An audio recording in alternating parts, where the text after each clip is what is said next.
We all get caught in this trap of comparing ourselves to other people, and we all get caught in this trap sometimes of being really hard on ourselves. Look, it's a really tough, grueling industry. It's a really tough one. That's the first thing. The second thing is, even if you do feel like, hey, I don't know if I know enough, it's probably not true. It's probably not true. Is it true in the grand scheme of things that you might need to know a little bit more to get to that ultimate vision you have of your cleaning business? We need to focus on just a couple of things at a time.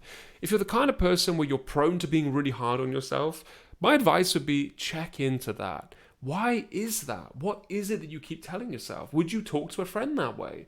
Would you talk to a family member that way? Why do you talk to yourself that way? Yet we do it all the time. Check into that. Check into that mindset that you have. Are you being unnecessarily hard on yourself? Is it actually that, you really are lacking knowledge on something and you need to work with a coach or you need to do some training to learn some new skills? Sure, if there are things you can improve on, great. Go find people that can help you with those things, maybe myself. But if you're being really hard on yourself for no reason, get out of the habit of doing that. Catch yourself doing it, bring awareness to it, and make a change, because that's really going to hinder your growth, probably more than anything.